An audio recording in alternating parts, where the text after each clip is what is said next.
Pope Benedict XVI, he resigns. He was the first pope to resign in nearly 600 years, and his resignation made way for the new pope, which came in March.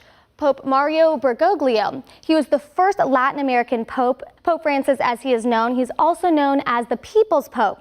The Pope has gained supporters even out of Catholicism because of his non-traditional views on things such as women and the gay community.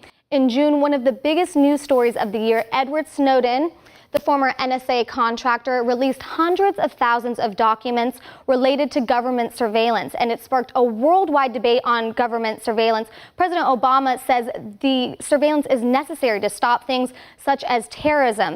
In the summer, starting in July, many of you remember the George Zimmerman trial. All-female jury acquitted all charges against Zimmerman in the shooting death of Trayvon Martin. Zimmerman says the unarmed 17-year-old looked suspicious, which started the whole thing. It sparked debate about race, and massive protests broke out all around the country. In October, it was a very busy month. October 1st, the healthcare.gov website rolled out, and it was plagued by lots and lots of issues. People trying to sign up just could not.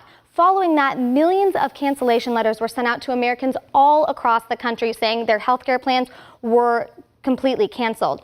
Also in October 1st through the 16th was the government shutdown. It left millions without paychecks, and it also shut down parks and lots of recreation places all across the country. Just last month, Typhoon Haiyan struck the Philippines. It destroyed hundreds of thousands of homes, and it killed nearly 6,000 people. Efforts to clean up the island nation are still underway. The United States, as well as multiple other countries, have pledged financial and humanitarian support to help recover the nation. Moving on now to December